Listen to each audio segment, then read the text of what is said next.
Baik, Assalamualaikum warahmatullahi wabarakatuh. Selamat pagi anandaku yang soleh dan soleha dimanapun kalian berada. Nah, pada hari ini Alhamdulillah kita bisa belajar kembali bersama meskipun dalam kegiatan secara daring. Namun sebelum pembelajaran dimulai terlebih dahulu kita berdoa sesuai dengan agama dan kepercayaan masing-masing. Bismillahirrahmanirrahim.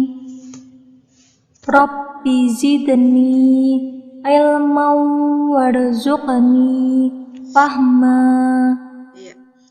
Alhamdulillah pada hari ini kita sudah memasuki tema 1, organ gerak hewan dan manusia, subtema 3, lingkungan dan manfaatnya. Jadi dalam video kali ini Ibu menggabungkan antara pembelajaran 1 dengan pembelajaran 2. Nah, diharapkan setelah Anandaku memperhatikan video pembelajaran kali ini, Anandaku bisa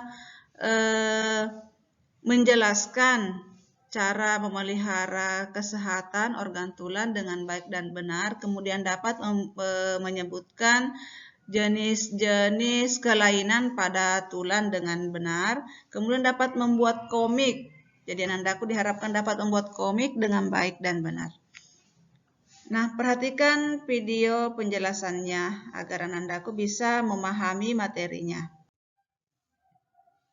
Baik, cara memelihara kesehatan alat gerak manusia. Jadi kita perlu menjaga kesehatan tulang dan otot karena hampir semua aktivitas kita menggunakan alat gerak berupa tulang dan otot.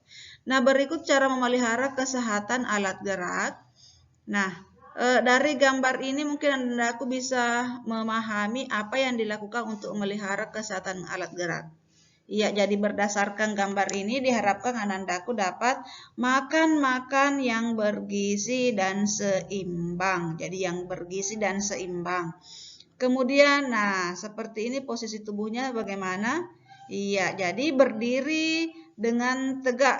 Tegak itu ya seperti ini gambarnya, bukan membungkuk. Jadi posisi tubuh tegak saat berdiri. Nah, seperti ini berikutnya. Iya, jadi olahraga ya, gambar anak berolahraga. Jadi berolahraga secara teratur. Jadi ini adalah beberapa cara yang dapat Anandaku lakukan untuk menjaga kesehatan alat gerak.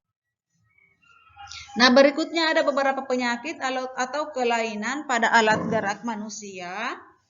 Jadi contoh penyakit dan kelainan pada tulang manusia itu. Nah, dari gambar ini kita bisa melihat ya, ada ini, kemudian ini gambarnya. Iya, jadi ini adalah fraktura atau patah tulang.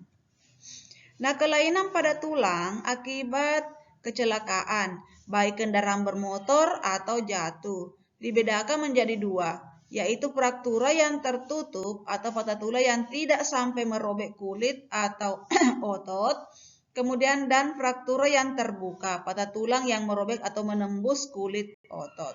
Jadi ingat, fraktura itu atau patah tulang itu ada 2, fraktura tertutup dan fraktura yang terbuka. Kemudian berikutnya bisa diperhatikan gambarnya. Jadi ini adalah osteoporosis. Nah, perhatikan kepadatan tulang. Kepadatan tulangnya ini. Nih, perhatikan perbedaannya. Nah, kelainan pada tulang atau osteoporosis yang disebabkan karena adanya pengeroposan tulang. Jadi osteoporosis itu pengeroposan tulang. Hal ini karena tubuh sudah tidak mampu lagi menyerap dan menggunakan kalsium secara normal. Nah, berikutnya coba diperhatikan gambarnya. Jadi fisura atau retak tulang. Fisura atau retak tulang. Ya. Nah, kelainan tulang yang menimbulkan keretakan pada tulang akibat kecelakaan. Selanjutnya diperhatikan gambarnya. Nah, mungkin ada anakku di sini selama duduk dengan posisi seperti ini ya. Nah, ini namanya lordosis. Kelainan tulang karena sikap duduk yang salah sehingga tulang belakang melengkung pada daerah lumbalis. Hal ini akan mengakibatkan posisi kepala tertarik ke belakang. Nah, selanjutnya ini bentuk badannya berbentuk seperti huruf S. Namanya skoliosis. Jadi kalau ingat gambarnya badannya ke kiri atau ke kanan itu skoliosis, menyerupai bentuk hurufnya ya, huruf S. Jadi bentuk tulangnya seperti huruf S. Ini.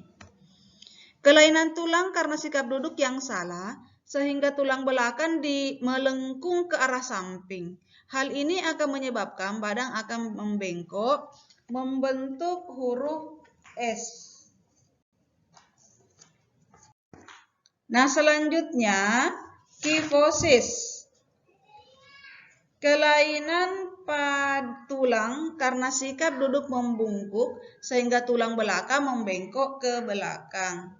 Nah, dari penjelasan ini anak-anakku dapat melihat bagaimana pengaruh duduk ketika Nandaku duduk. Jadi diupayakan dalam kesehariannya duduklah yang baik, duduklah dalam posisi yang tegak. Begitu juga pada saat berdiri, apalagi Nandaku dalam masa pertumbuhan, diharapkan tulang-tulangnya dapat normal ya, artinya tidak berbentuk lordosis, skoliosis ataupun kifosis.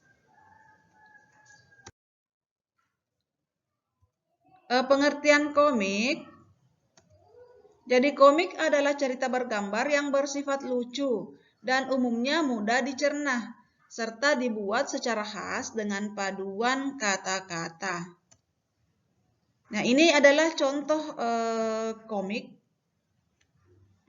Jadi di contoh komik ini ada berupa gambar.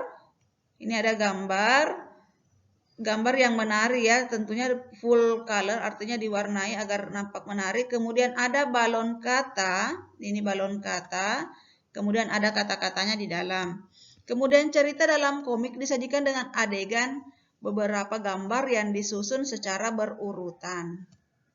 Nah, fungsi kata-kata pada komik adalah untuk menjelaskan, melengkapi, dan memperdalam penyampaian gambar secara keseluruhan. Jadi komik ini digambar dan diwarnai sedemikian rupa, kemudian diberikan kata-kata yang menarik, seolah-olah mereka bercakap. Ini untuk menarik peminat untuk membaca. Jadi harus dibuat semenarik mungkin.